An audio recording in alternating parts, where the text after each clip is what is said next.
Hello, Dr. Zakir Naik. My name is Mahind Kumar, and I am by qualification MBA and work for Thomas Cook at Fort. My question is regarding non-vegetarian foods.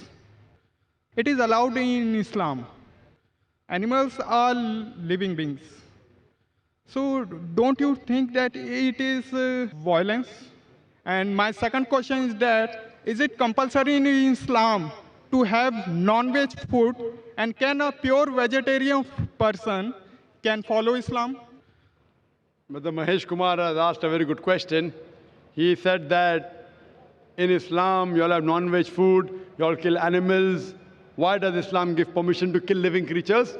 And can a Muslim be a pure vegetarian?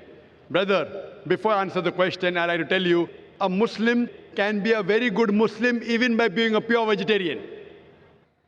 It is not compulsory in Islam that you should have non-veg food. It's not compulsory. But since Allah says in the Quran and gives permission for a person to have non-veg food, in Surah Ma'idah chapter number 5 verse number 1, it says that eat of the four-footed animals which have been made lawful for you. It's mentioned in Surah Nahl chapter 16 verse number 5 that you can eat the meat of the cattle. It's mentioned in Surah Mu'minun chapter 23 verse number 21 that in the cattle we give you a drink which is good for the humankind, and of the meat you can eat. So when Almighty God gives you permission to eat the meat of the lawful animals, then why should we not have? Now coming to the logical reason why Islam permits you to have non-veg food. If we analyze non-veg food, it's rich in protein. The human body, it requires 23 amino acids, out of which 8 are not made in the human body. It should be given by external diet, which are known as essential amino acids. Now these all 8 essential amino acids are present in no kind of vegetable food together. It's only present in flesh food. So the non-veg flesh food is more nutritious as compared to vegetables. Furthermore, if you analyze, if you see the set of teeth of the herbivorous animals, the cow, the goat, the sheep, they have got flat set of teeth. They only have vegetables, they don't have flesh food. If we analyze the set of teeth of the carnivorous animals, the tiger, the leopard, the lion, they have got pointed set of teeth. They have canine set of teeth. They only have flesh, they don't touch vegetables. If you analyze the set of teeth of the human beings, if you go in the mirror and see, we human beings, we have got flat teeth as well as pointed teeth. If Almighty God wanted us to have only vegetables, why did He give us this canine teeth? Why did He give us this pointed teeth? For what? But naturally to have non-veg food, to have the flesh food.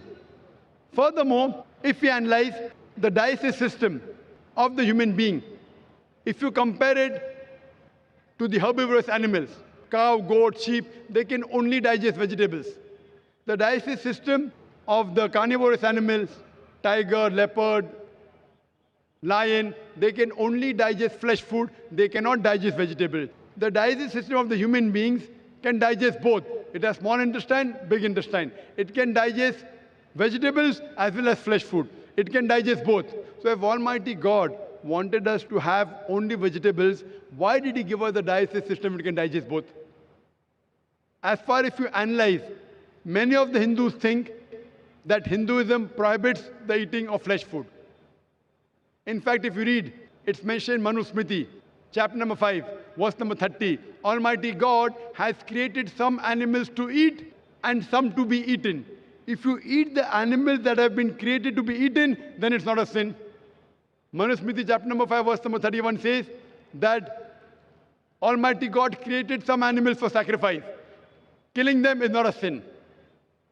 Manu Smriti, chapter 5, verse number 40 says that killing sacrificial animals for sacrifice is permitted. It is a law of the God. So in Hindu scriptures, it's permitted to have non-veg food. If you read the Vedas and the other scriptures, sages and sons, they ate non-veg food, they even ate beef.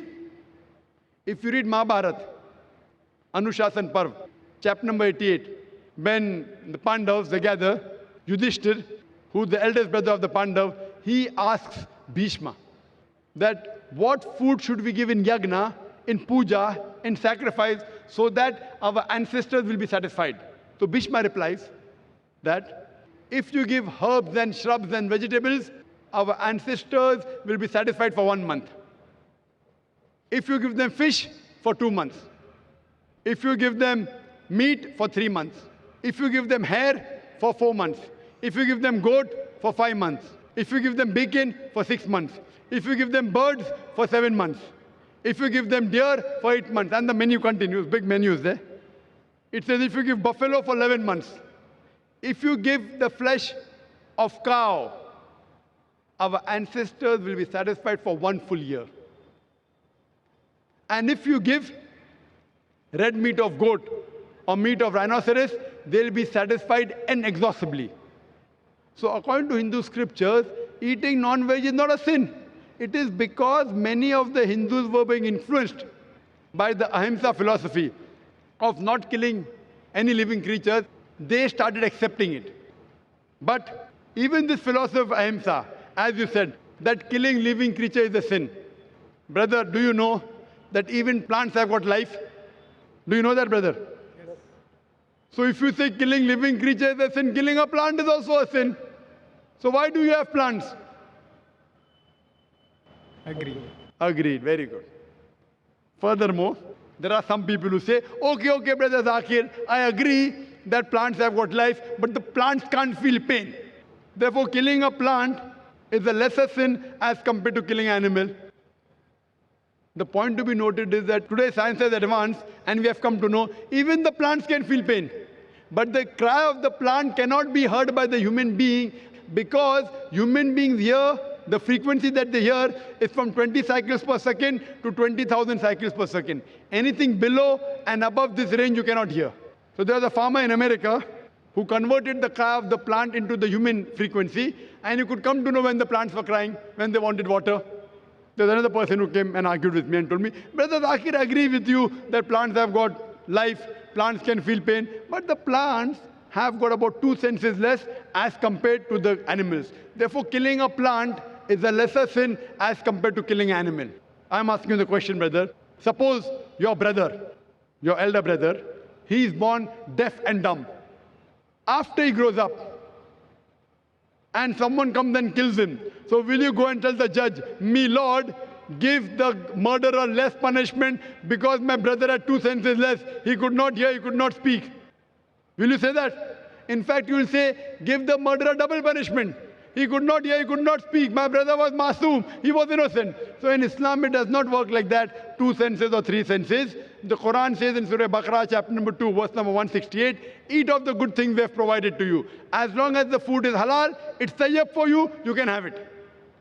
And furthermore, I personally have got no problem if the non-Muslim don't have non-veg. I've got no problem. Only if they tell me eating non-veg is a sin, it's a crime, that's the time I give the reply. Otherwise, if the non-Muslims in India, they don't have non-veg, it's beneficial for me. If all the non-Muslims in India start having non-veg, then the prices of mutton and beef will rise. It'll be more expensive for me to have it. So personally, I've got no problem. Hope that satisfies your question, brother. Yeah, definitely, sir. So now, if you want, you can yet be a good vegetarian. If you want, you can eat non-veg also. Eating non-veg will keep you more healthy. You can have, but even if you want to be a pure vegetarian, it's not a sin. Hope that answers the question, brother.